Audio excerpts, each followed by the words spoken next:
La arquitectura gótica es un estilo artístico que se desarrolló en Europa y abarcó desde el siglo XII hasta el siglo XV. La denominación, por cierto peyorativa, gótico, fue creada en el Renacimiento con sentido de desprecio a un arte que consideraban bárbaro, el arte de los godos, muy inferior en consideración al arte grecorromano. En la actualidad se considera como uno de los momentos más brillantes desde el punto de vista artístico del mundo occidental. En lo personal, es uno de los estilos arquitectónicos que yo prefiero. Veamos el contexto. En la arquitectura de la Edad Media se desarrollan principalmente tres estilos. El bizantino, que influye durante todo el periodo, el románico entre los siglos X y XII y el estilo gótico entre el siglo XII y XV. En este video vamos a hablar de la arquitectura gótica, pero si no han visto los videos de la arquitectura bizantina y románica, pueden entrar en los enlaces indicados por la flecha azul. El estilo gótico nació al norte de Francia a mediados del siglo XII. Se da la fecha del 14 de julio de 1140 en que se inició la restauración del deambulatorio de la Basílica de Saint-Denis, que ven aquí a la izquierda, ¿no? Esa es la fecha de nacimiento de este estilo. Sin embargo, debe hablarse más bien de una evolución técnica de las formas de las escuelas románicas regionales. El gótico clásico nace en el año 1194 con la Catedral de Chartres y se entiende que tiene su final hacia el año 1210 con la construcción de la Catedral de Reims.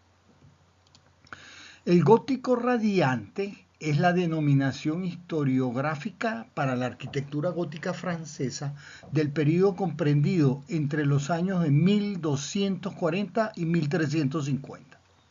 El paradigma perfecto de este estilo es la Santa Capilla en París. Todos estos ejemplos los vamos a ver más en detalle un poco más adelante en este video. Y por último, el gótico tardío o gótico final son denominaciones de la historiografía del arte para designar al periodo final del arte gótico, correspondiente al siglo XV y en algunos países prolongado hasta el siglo XVI, como es el caso de Bélgica. Aquí vemos el ayuntamiento de Brujas en esa nación. Recuerdan que en el estilo bizantino la planta de las iglesias eran en cruz griega, es decir, ambos brazos iguales, como por ejemplo en la Basílica de San Marco en Venecia, que revisamos en el video número 4. Arriba dejo el enlace para los que no lo han visto. La planta de las iglesias góticas están diseñadas en lo que se llama cruz latina. Un diseño en el que la nave mayor tiene más longitud que el transepto, o sea, el brazo menor. En el eje mayor se alinean el pórtico principal, el atrio, el altar mayor y el ábside. El arco apuntado, también llamado arco ojival, es una tipología extensa de arcos que están compuestos por dos tramos de arco formando un ángulo central en la clave. El arco apuntado transmite mejor el empuje lateral que uno de medio punto. Esto hace que se obtenga mayor sensación de verticalidad. ¿Cómo llegamos a él? Recordemos los templos griegos que no conocían el arco. y utilizaban vigas horizontales, lo que obligaba a tener los soportes, es decir, las columnas, muy cercanas. Con el empleo de esta maravilla de la ingeniería, que es el arco de medio punto, se logró separar las columnas o los muros en caso de las bóvedas de cañón, lo que permitió generar grandes espacios. Las galerías de las iglesias se ampliaron, crecieron. Pero esta solución tenía un gran problema. Las fuerzas tienden a abrir las columnas o muros. Eso se solucionó con columnas o muros enormes. Y no se podían hacer espacios muy altos ni utilizar ventanas grandes, ya que debilitaba la estructura. Pero los requerimientos religiosos pedían iglesias más altas y más luz interior. Dios es grande, Dios es la luz, Dios está arriba, alto. Esto se resolvió con otro gran desarrollo de ingeniería, que es el arco apuntado o ojival, donde las cargas bajan mucho más verticales y podemos usar columnas más delgadas. El arco apuntado o ojival puede soportar hasta el triple de peso que un arco semicircular o de medio punto. Realmente, el arco apuntado ya existía antes del nacimiento del gótico y su empleo se hallaba disperso en edificios de edades anteriores. Fue empleado por los egipcios, asirios, indios y persas, aunque su uso no era muy corriente y no era como el que se le dio en el estilo gótico.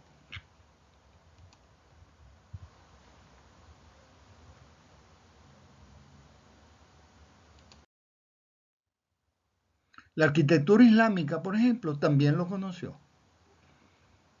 Su ejemplo conocido más antiguo se encuentra en la cúpula de la Roca, en Jerusalén, construido entre los años 687 y 691. Aunque aquí el uso es solamente ornamental.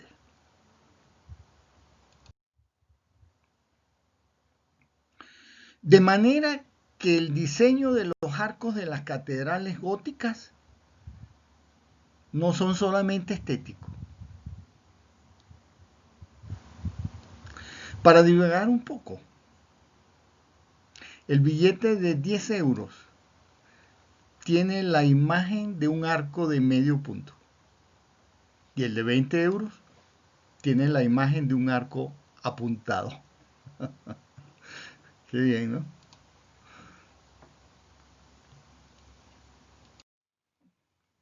El capitel gótico va a ir perdiendo su importancia según se adelanta la época del estilo.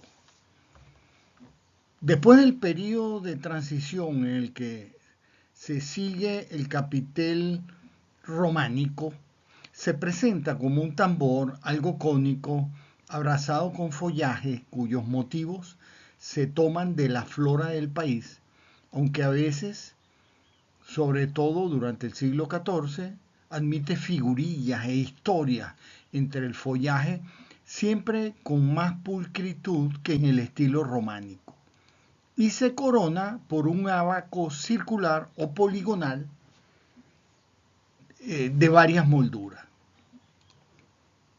Posteriormente, el capitel se va haciendo más pequeño y delicado y por fin llega a suprimirse y la columna se ramifica directamente en los nervios de la bóveda sin que medie solución de continuidad en muchos casos. O se queda en forma de un simple anillo, como puede observarse en la iglesia de Nuestra Señora de la Asunción, en Briones, España. La reducción de la estructura sustentante al mínimo imprescindible permitió abrir grandes huecos en los muros de la fachada, dígase ventanas o rosetones. Los artistas de la época pudieron dar rienda suelta a su imaginación, creando un arte desconocido hasta la fecha.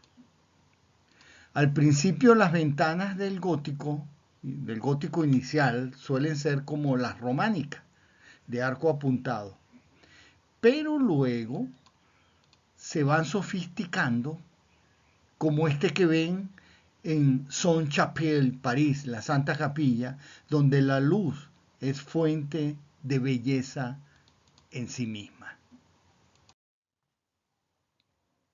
Surgen además grandes rosetones que se colocan en lo alto de la fachada. Al principio sencillo y luego evolucionan a formas más suntuosas y complicadas, como por ejemplo el rosetón de la Catedral de Notre Dame. Otro elemento característico de la arquitectura gótica es la bóveda de crucería. ¿Cómo llegamos a ella?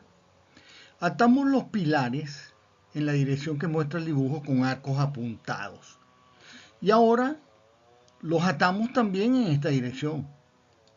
A continuación los atamos también en diagonal, de manera que toda la estructura tiene un armazón independiente del resto y los pilares pueden ser mucho más delgados que antes porque las cargas son más verticales. Y esta es la famosa bóveda de crucería ampliamente usada en la arquitectura gótica.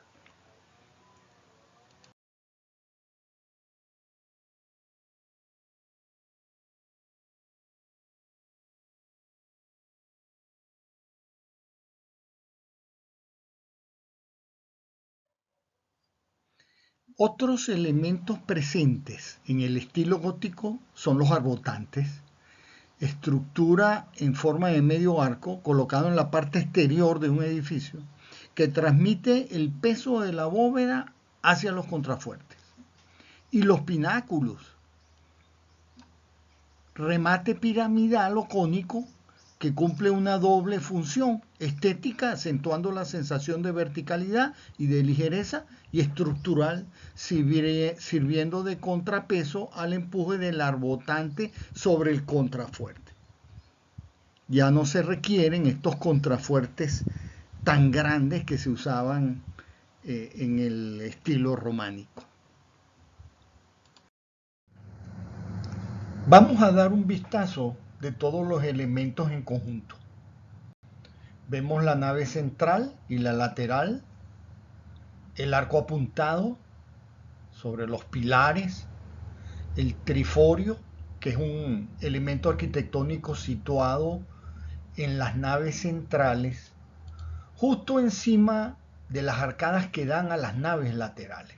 Consiste en una línea de vanos, o sea, de espacios entre apoyos y vigas, normalmente germinado. Germinado se refiere a la duplicación de elementos contiguos o adyacentes. Vemos también el claristorio, es el nivel más alto de la nave en una basílica romana o en una iglesia románica o gótica. Su nombre se debe al hecho de que le da claridad al edificio, ya que sus vanos permiten que la luz natural ilumine el interior. Ya era utilizado por el arte paleocristiano. La bóveda de crucería, los arbotantes, los pináculos, contrafuerte y las gárgolas.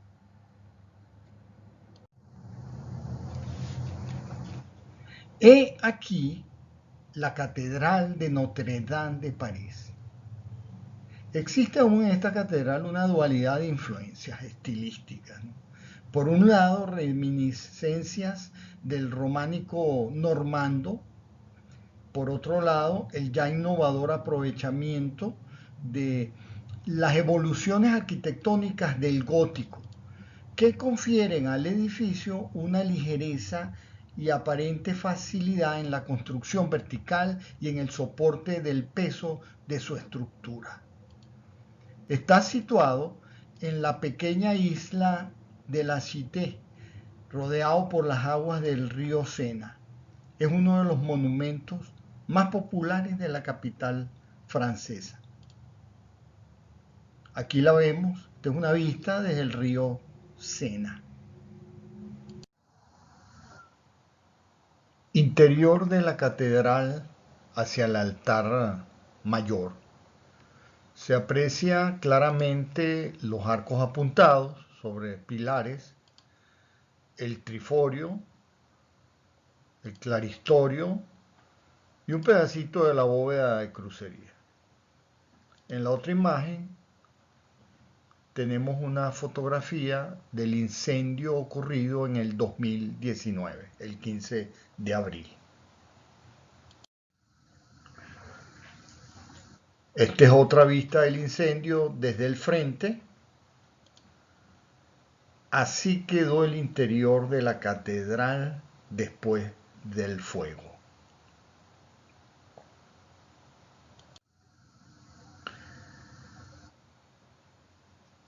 En el diagrama podemos entender mejor el alcance de los daños, ¿no? En rojo están las zonas o los espacios destruidos, principalmente techos, y la aguja que se desplomó totalmente.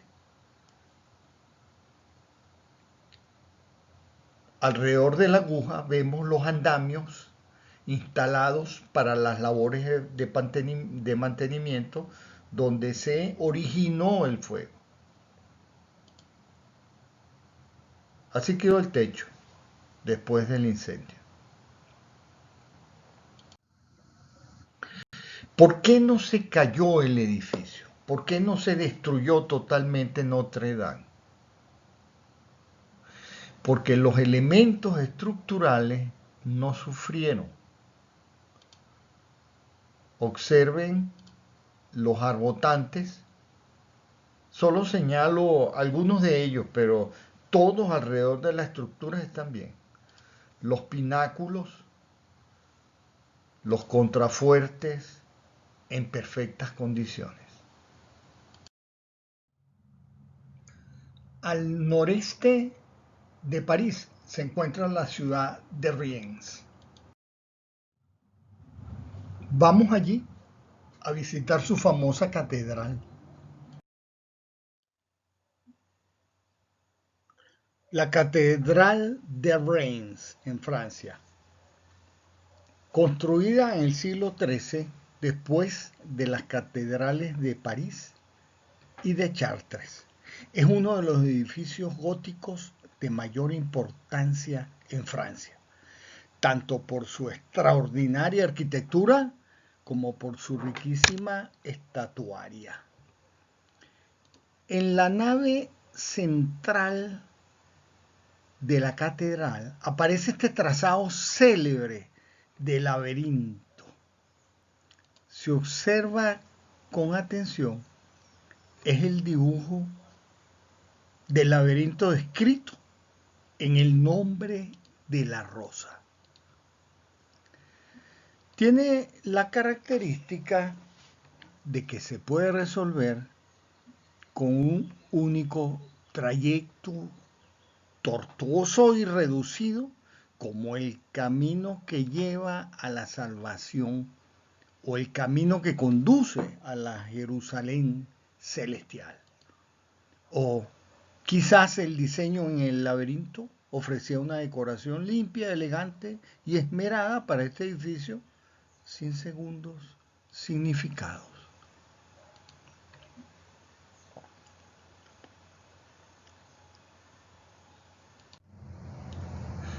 La resolución completa supone alcanzar los 5 espacios octogonales, concluyendo con el que está en el centro, que es el último.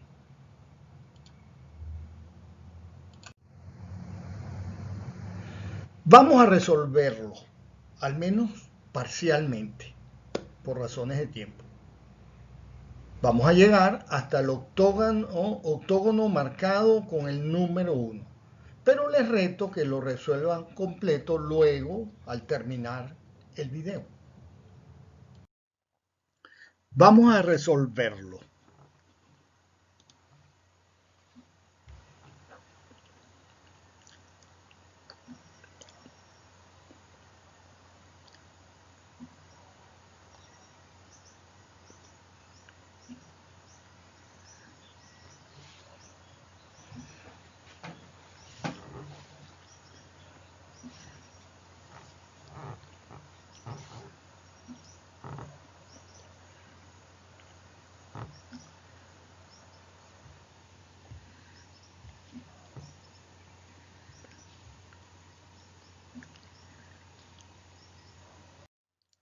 Los tres pórticos están cargados de estatuas y estatuillas. Entre las catedrales europeas, solo Chartres tiene más figuras esculpidas. El pórtico mayor, dedicado a la Virgen María, tiene por encima un rosetón enmarcado en un arco en sí mismo, decorado también con estatuas, en lugar del habitual tímpano esculpido. Esta cultura está hecha de piedra. Detalle del pórtico central. Se puede ver la búsqueda de una nueva expresión, donde los personajes parecen querer argumentar entre ellos, con gestos y expresiones individualizadas.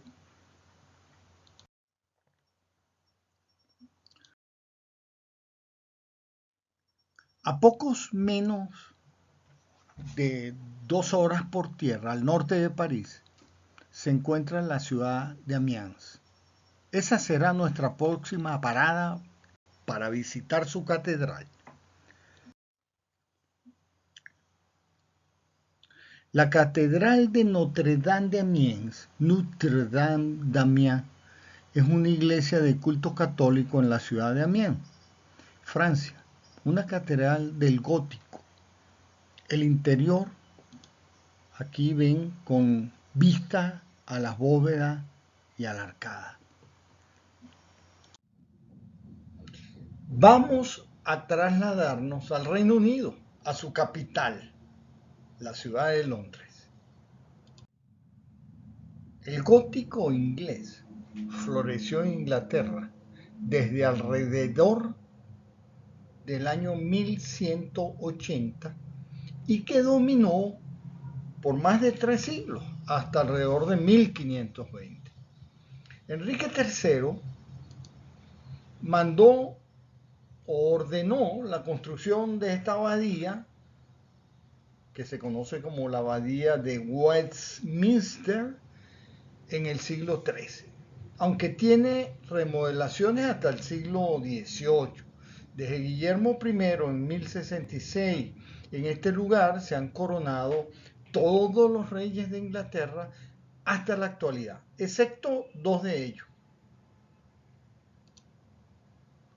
Del total, 38 monarcas han sido coronados en esta abadía. La fachada oeste está flanqueada por 2 torres, que son del siglo XVIII. Consta de un cuerpo central más ancho, con un gran ventanal apuntado en la parte superior y 2 laterales con decoración típica gótica. Ojo, no confundir con la Catedral de Westminster, que es un templo principal de la Iglesia Católica en Inglaterra, un estilo más bien neobizantino, mientras que la abadía de Westminster no es católica, es anglicana. La fachada norte presenta una portada gótica con 3 puertas de arcos apuntados coronados por gabletes.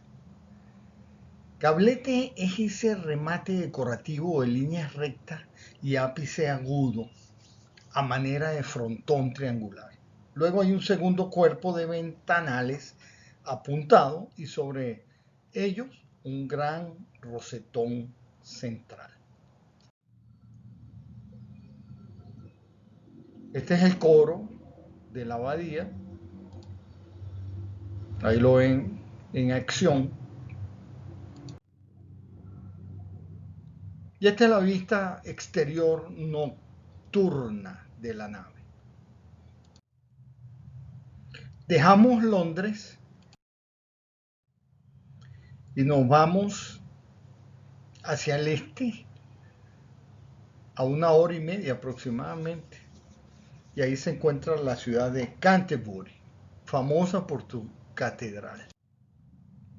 La catedral de Canterbury es una de las más antiguas y famosas estructuras cristianas en Inglaterra. La primera construcción data del siglo XI, evidentemente no era gótico, pero sufrió múltiples transformaciones y ampliaciones, hasta que el prior Thomas Chilenden reconstruyó la nave de la catedral en su característico estilo gótico inglés durante su priorato en los años 1390-1410. La torre central original fue demolida en 1430. La reconstrucción de la torre actual ocurrió aproximadamente 50 años más tarde, comenzando en 1490 y terminando en 1510. Su altura final fue de 91 metros. A esta torre nueva se le conoce como la Torre de la Campana de Harry, la campana más antigua de la catedral. Durante un tiempo fue llamada la torre más hermosa de la cristiandad. La campana de la torre todavía toca 100 veces cada noche. La nave central, de estilo gótico perpendicular, este es el nombre que se le da a la tercera etapa histórica de la arquitectura gótica inglesa, gótico perpendicular, y debe su nombre a su característico énfasis en la línea recta. También se le conoce como estilo rectilíneo. El coro del siglo XII. Vamos ahora a España. A unas 2 horas y media al norte de Madrid se encuentra la ciudad de Burgos. Allí visitaremos la catedral. España y Portugal descubrieron el gótico relativamente tarde. Se inició en España hacia el siglo XIII y en Portugal hacia el siglo XIV. La catedral de Burgos, su construcción comenzó en 1221, siguiendo patrones góticos franceses. Tuvo importantísimas modificaciones en los siglos XV y XVI. Por esa razón, los elementos decorativos y el mobiliario litúrgico del interior pertenecen a variados estilos artísticos, desde el propio gótico al renacimiento o al barroco.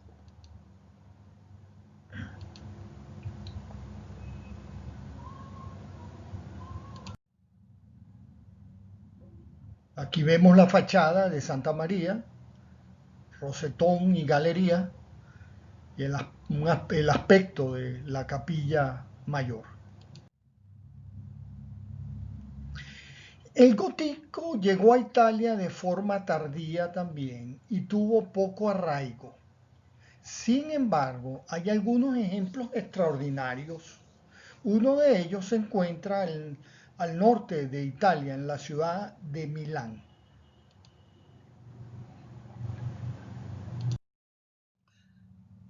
La Catedral de Milán es una de las iglesias de culto católico más grandes del mundo. Tiene 157 metros de largo y puede albergar 40.000 personas. Destacan en el interior los grandes pilares fasciculados, o sea, fuste compuesto formado por una serie de otros delgados fustes agrupados, de gran dimensiones y extraña forma, pues se rematan en una especie de dosel esculpido que alberga estatuas. Los arcos ojivales de separación entre las naves se refuerzan mediante tirantes metálicos. Esta es una vista exterior. La catedral contiene alrededor de 3.400 estatuas. Observemos la fachada con detenimiento. Veamos las estatuas que están en el centro.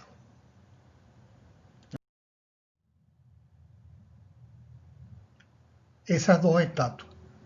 ¿No se le parece la de la izquierda a la Estatua de la Libertad en Nueva York?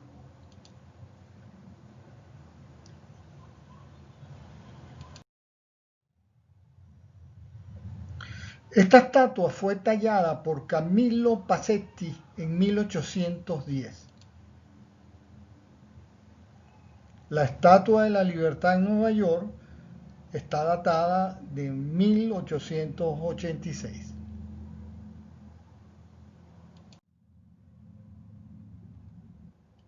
Vamos ahora a Alemania. A 4 horas y media al sur-oeste de Berlín se encuentra la ciudad de Colonia, donde visitaremos su catedral. Alemania recibe el gótico a través de la orden cisterciense, una orden monástica católica, y lo recibe con cierto retraso. El estilo que llega desde Francia está ya bastante formado y convivirá durante algún tiempo con las formas románicas alemanas que se resisten al nuevo estilo. Así, los primeros arcos de ojiva no se construyen hasta los primeros años del siglo III. En 1248 se comienza a construir la obra más completa de la arquitectura gótica alemana, la Catedral de Colonia, concluida en el año de 1884. Durante varios años fue el edificio más alto del mundo, con sus 157 metros de altura, hasta que fue desplazado por el monumento a Washington en 1884, de 170 metros de altura. La Catedral de Colonia también es conocida como la Catedral Negra, porque la piedra que se empleó oscurece con el tiempo. El plano de la catedral tiene la forma de una cruz latina y tiene dos pasillos a cada lado, una característica tomada de París o de Borges, que soportan una de las bóvedas góticas más altas jamás construidas.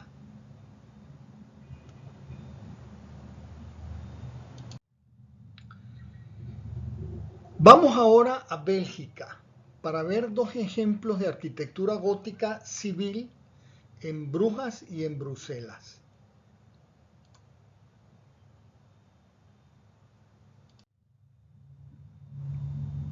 Por su situación geográfica, estos territorios reciben de forma temprana y directa la influencia del arte gótico francés. Pero no predomina la arquitectura religiosa, sino civil. Por ejemplo, el Ayuntamiento de Brujas o el de Bruselas, que ven aquí las fotografías.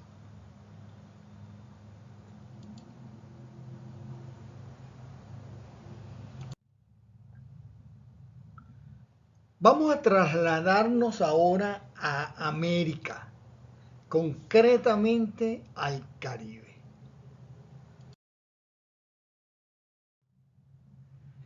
A 1 hora y media por aire, al norte de la ciudad de Caracas, se encuentra la República Dominicana, donde visitaremos su capital, Santo Domingo.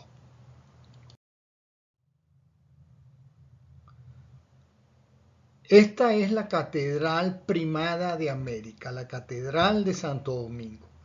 Es la más antigua del continente, construida por mandato del Papa Julio II en 1504.